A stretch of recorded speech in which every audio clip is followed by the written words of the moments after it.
कितना प्रबल होता है।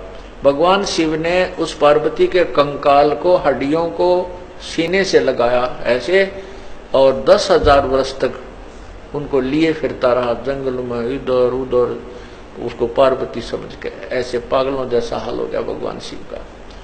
तब कहते हैं भगवान विष्णु ने सुदर्शन चक्कर मार के और पार्वती जी के कंकाल के टुकड़े टुकड़े किए कि जब तक ये टुकड़े टुकड़े नष्ट नहीं होगा शरीर, तब तक भगवान शिव का मोह इससे भंग नहीं होगा।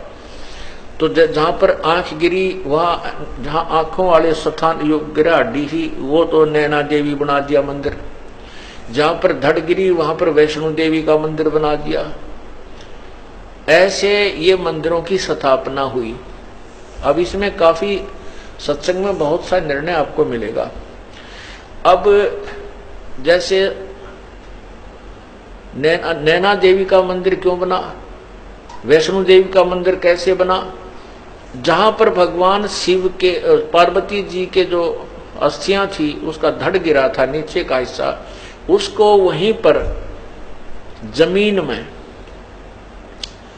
गाड़ कर अंतिम संस्कार किया गया और उसके ऊपर एक यादगार बना दी, गुंबद सा बना दिया कि आने वाले समय में ये यादगार बनी रहे कि भगवान शिव की ने ऐसी लीला की थी, पार्वती ऐसे हुआ था और उसकी यहाँ पर ये धड़ को अंतिम संस्कार किया गया था। जहां नैन पड़ी वहां पर नैना देवी का भी इसी प्रकार यादगार बनाई थी कि आने वाले समय में कहीं न ऐतिहासिक बातों को कोई झुठला ना दे। अब उसकी पूजाएं शुरू होगी। वो एक मात्र यादगार है, वहां पूजा करने से कोई लाभ नहीं होता। अब क्या होता है, अब भगवान शिव का वो मोह भंग हुआ कि तू तो अस्थियां लिया फिर रहा था, ये तो पार्वती नहीं थी। फिर उसके मन में आया कि देख तेरे साथ कैसी समस्या ही कि एक वासना तेरे अंदर, जो काम रूप है, जो काम तेरे अंदर है, वासना है, स्त्री की इच्छा जो है, इसके कारण ही तो मैंने विवाह किया। और विवाह किया तो मेरे साथ धोखा किया पार्वती ने, मेरे से झूठ बोला और पीछे से जाकर उसने सीता का रूप बना। मैं सबसे प्रिय समझता था इसको कि ये मेरे सामने कभी झूठ नहीं बोलती, उसने मुझे धोखा दे दिया। तो क्यों ना ऐसा यत्न करूं कि मैं अपने इस विषय वासनाओं को, अपने रजोगुण को, अपने काम को समाप्त कर दूं तपस्या करके, मुझे भविष्य में स्त्री की आवश्यकता ही ना पड़े। इस उद्देश्य से भगवान शिव ने 88,000 वर्ष तक तपस्या की और कहते हैं कामदेव को नष्ट कर दिया। ये काल बड़ा चाल है, चालबाज है। उसने एक भेज दिया अपना ड्रामा करके, उसने कहा मैं कामदेव हूं, मुझे माफ कर दो, माफ कर दो। भगवान शिव ने उसको अपने त्रिशूल आदि से दृष्टि से नष्ट कर दिया कि मैं तुझे नष्ट कर देता हूं। अब भगवान शिव जी ने सोचा ले कट गया रो, कामदेव न मर गया, अब तू निश्चिंत हुआ। अब कुछ वर्षों के बाद काल भगवान को याद आई बात। कुछ वर्षों के बाद काल भगवान के मन में आया कि इस प्रकार जैसे आज भगवान इस शिव ने साधना करके और ये मान लिया है कि मैंने अपनी वासनाओं को नष्ट कर दिया, आने वाले समय में इसकी देखा देखी और भी कोई ना कोई ऐसे बैठ जाएंगे और ये ऐसे बैठने लगे तो तेरा काम बंद हो जाएगा, क्योंकि संतान उत्पत्ति होगी नहीं, तू खाएगा कहां से। इसको ये चिंता और लगी रहती है। उसी समय रिमोट से, क्योंकि 21 ब्रह्मांड के जितने भी प्राणी हैं और जिनके हेड ऑफ द डिपार्टमेंट्स हैं, उन सब के रिमोट इसके हाथ में है। तो इसने उसी समय अपने प्रेरणा से शंकर भगवान के मन में ये प्रेरणा पैदा कर दी कि कहते हैं जब सागर मंथन हुआ था तीसरी बार, उसमें एक अमृत का कलश निकला था, एक मदिरा का कलश निकला था। राक्षसों ने अमृत का कलश ले लिया था और भगवान विष्णु ने एक मोहनी, एक स्त्री का, सुंदर स्त्री का रूप बना करके और राक्षसों को अपनी तरफ आकर्षित करके धोखा दे करके वो कलश बदल दिया था। शराब का तो उनको दे दिया था, अमृत का उठा लाई थी। तो उनके मन में आती है, भगवान शंकर के मन में ये आई कि उस समय भगवान विष्णु लड़की के रूप में, स्त्री के रूप में कितने सुंदर लग रहे होंगे।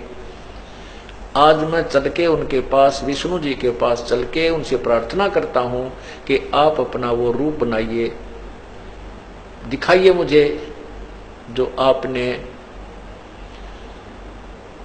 सागर मंथन के समय राक्षसों को धोखा देने के लिए बनाया था, स्त्री रूप बनाइए।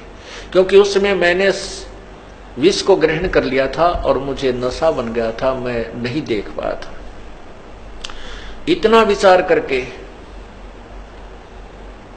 भगवान शंकर जी विष्णु जी के द्वार पर जाकर बैठ गए। आओ भगत हुई, प्रणाम हुआ, पूछा कैसे आना हुआ महादेव। तब भगवान शिव ने कहा कि भगवान आज मैं आपके पास एक विशेष कार्य से आया हूं। मैंने सुना है कि आपने जब राक्षसों से वो अमृत का कलश छीना, वापस लिया और मदिरा का उनको दिया, तो आपने स्त्री रूप बनाया था और मैं उसको देख नहीं सका क्योंकि मैंने वो विष ग्रहण कर लिया था। आज मैं आपका वो रूप देखना चाहता हूं, मुझे एक बार वो स्त्री रूप बनाकर दिखाइए। अब भगवान विष्णु जी कहने लगे, भोलेनाथ वो तो कोई मजबूरी थी, कोई समय था, अब बता मुझे शर्म नहीं आओगी, मैं लड़की बन के खड़ा हूं तेरे सामने। भगवान शिव जी कहने लगे, मैं बैठ गया आपके द्वार पर और जब तक मुझे रूप नहीं दिखाओगे मैं नहीं जाऊं। भगवान विष्णु को पता था कि ये भगवान तो भाई 88,000 वर्ष तक तप करके आए और यहां बैठ गया, ये उठे कोई ना मन माने 10,000 वर्ष तक, तो इससे भी पीछा छुटवाना आवश्यक है। ऐसे ही बात बूत करके, मजाक मजू करके और अपने महल की तरफ से ले गए। भगवान बैठो भोलेनाथ अभी आता हूं मैं। तो वहां से अंतर्ध्यान होकर के भगवान शिव अकेले बैठे थे बाहर बरंडे में और सामने बहुत सुंदर बाग था, वन था।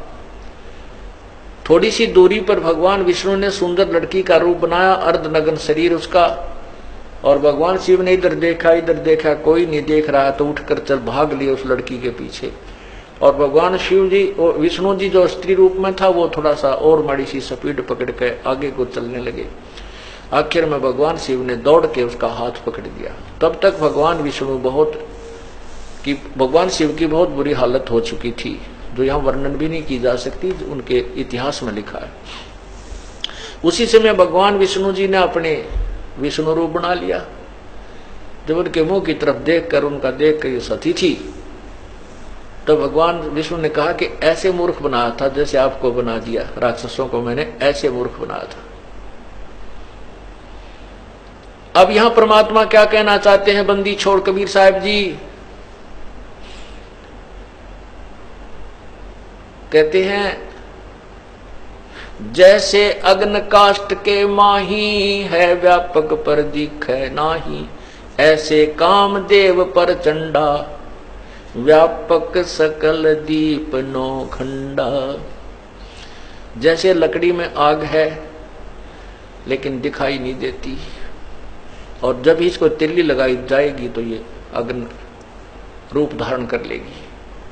कहते हैं जैसे अग्नि काष्ठ के माही है, व्यापक पर दिख नाही, ऐसे काम देव पर चंडा, और व्यापक सकल दीप नौखंडा। विकार मरे मत जानियो, जो भूबल में आग, इसका तरीका ही दूसरा है। इसको विकारों को नष्ट करने का जो काम, क्रोध, मोह, लोभ, अहंकार रूपी शब्द, स्पर्श, रूप, रसगंध आदि हैं, इनको नष्ट किसी हठ योग या क्रिया से नहीं किया जा सकता। इससे तो ये सिर्फ एक कुछ समय के लिए ऐसा लगेगा जैसे भूबल में आग होगी हो, ऊपर राख ठंडी हो जाती है लेकिन अंदर चौंकी तो विद्यमान रहती है। इसका तरीका है ज्ञान प्रथम, ज्ञान के बाद फिर सिमरण, जो श्वास का सिमरण है, इन विकारों को बिल्कुल धीरे धीरे नष्ट कर डाला।